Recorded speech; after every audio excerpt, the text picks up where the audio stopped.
ጤና ይስጥልኝ ውድ የሪያሊቲ ሚዲያ ተከታታዮች፣ አርቲስት ፍሬህይወት ባህሩ ከዚህ ዓለም በሞት ተለየች። አርቲስትና ኮሜዲያን ፍሬህይወት ባህሩ ባጋጠማት ድንገተኛ ህመም ከዚህ ዓለም በሞት ተለይታለች። አርቲስቷ የቀለጠው መንደር፣ ፎርፌ፣ ረመጥ፣ ነቃሽና ሌሎች በርካታ በሀገር ፍቅር ቲያትር ቤት በተሰሩ ቲያትሮች ላይ ተውናለች።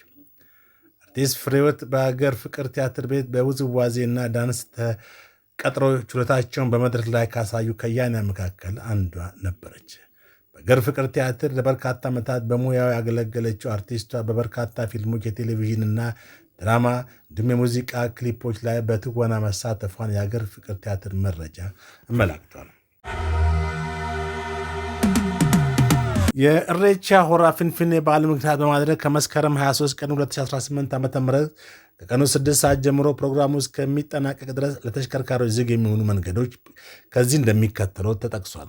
ከሜክሲኮ አደባባይ ወደ መስቀል አደባባይ የሚወስደው ሜክሲኮ፣ ከወሎ ሰፈር መስቀል አደባባይ የሚወስደው መንገድ ኦሎምፒያ፣ ከቄራ ሜክሲኮ የሚወስደው መንገድ ቡልጋሪያ፣ ከመርካቶ በአቡነ ተክለ ሃይማኖት ወደ ጥቁር አንበሳ የሚወስደው መንገድ አቡነ ተክለ ሃይማኖት ቤተክርስቲያን፣ ከቅዱስ ኡራኤል አደባባይ ወደ መስቀል አደባባይ የሚወስደው መንገድ ቅዱስ ኡራኤል አደባባይ፣ ከቦሌ አቅጣጫ ወደ መስቀል አደባባይ ለሚመጡ ተሽከርካሪዎች ኦሎምፒያ አደባባይ ላይና ታች እንዲሁም ግራና ቀኝ፣ ከመስቀል ፍላወር ወደ ኦሎምፒያ የሚወስደው መንገድ ጋዜቦ አደባባይ፣ ከአጎና ሲኒማ ወደ መስቀል አደባባይ የሚወስደው መንገድ ጥላሁን አደባባይም 4ኛ ክፍለ ጦር፣ ከለጋሃር መብራት ወደ መስቀል አደባባይ ለጋሃር መብራት፣ ከቴሌ ማቋረጫ ወደ ስታዲየም ለሚጓዙ ቴሌ ማቋረጫ፣ ከራስ ሆቴል ወደ ስታዲየም ለሚመጡ ተሽከርካሪዎች ራስ ሆቴል፣ ከሐራምቤ መብራት ወይም ከአምባሳደር ሲኒማ ወደ መስቀል አደባባይ ለሚመጡ ሐራምቤ መብራት፣ ከአዲሱ ገበያ ወደ መስቀል አደባባይ የሚወስደው መንገድ ባንኮ ዲ ሮማ፣ ከብሔራዊ ቤተ መንግስት ወደ መስቀል አደባባይ የሚወስደው መንገድ ብሔራዊ ቤተ መንግስት አጠገብ፣ ከካሳንቺስ ሼል ወደ ባምቢስ የሚወስደው መንገድ ካሳንቺስ ሼል አጠገብ እንዲሁም ከጁፒተር ሆቴል ወደ ኢሲኤ የሚወስደው መንገድ ባምቢስ ሳልኮትንሳ አጠገብ መሆናቸው ተጠቅሷል። ከመስከረም 21 ቀን 2018 ዓ.ም ምሽት 12 ሰዓት ጀምሮ የቤንዚን፣ የነጭ ናፍጣ፣ የኬሮሲን፣ የቀላል ጥቁር ናፍጣ፣ የከባድ ጥቁር ናፍጣ መሸጫ ዋጋ በመስከረም ወር ሲሸጥበት በነበረው እንዲቀጥል መወሰኑን የንግድና ቀጣናዊ ትስስር ሚኒስቴር አሳውቋል። የአውሮፕላን ነዳጅ በችርቻሮ መሸጫ ዋጋ በአዲስ አበባ ከተማ በሊትር 120 ብር ከ10 ሳንቲም እንዲሆን በመንግስት መወሰኑን ሚኒስቴሩ ገልጿል።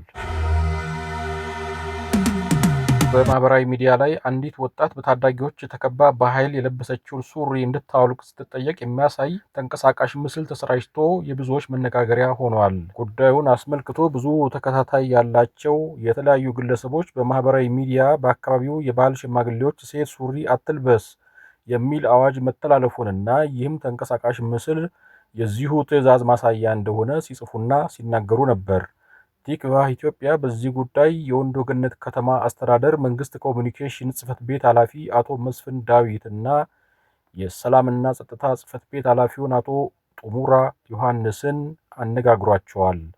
አቶ መስፍን ዳዊት ለቲክቫህ ኢትዮጵያ እንደገለጹት በከተማው አጎራባሽ አካባቢ በባህላዊ ጋብቻ ጥሎሽ ጉዳይ የባህል ሽማግሌዎች ስብሰባ ላይ ይህ ሐሳብ ወይም ሴቶች ሱሪ እንዳይለብሱ የሚለው መነሳቱን በመግለጽ ሞተረኛ ወጣቶች አንዲትን ሴት በከተማው ዋሻ ተብሎ በሚጠራው አካባቢ ሱሪ ለምን ለበሽ በሚል ባነሱት ሐሳብ መነሻ የጎዳና ላይ ታዳጊዎችና የተለያዩ ወጣቶች ልጅቷን ከበው ሲጮሁ አንድ ወጣት ቀርጾ በቲክቶክ ማሰራጨቱን ተናግረዋል።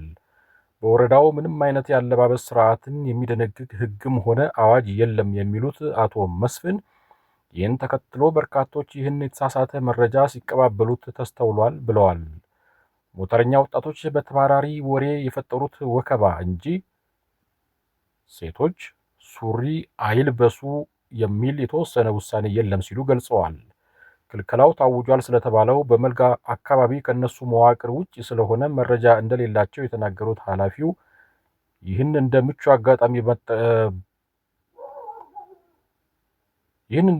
አጋጣሚ በመጠቀም ግርግር እንዲነሳ ፍላጎት ካላቸው አካላት ጋር ግንኙነት አላቸው ተብለው የተጠረጠሩ 16 የሚያህሉ ሰዎችን በፖሊስ በቁጥጥር ስር አውሎ ምርመራ እያደረገባቸው መሆኑን ተናግረዋል። የወንዶ ገነት ከተማ አስተዳደር ሰላምና ጸጥታ ጽሕፈት ቤት ኃላፊ አቶ ጡሙራ ዮሐንስ በበኩላቸው በወቅቱ ችግሩ መከሰቱ መረጃው የደረሰው ፖሊስ ወዲያው ልጅቷን ጭምር በማረጋጋት ታዳጊዎችን በቁጥጥር ስር መዋሉን ገልጸዋል።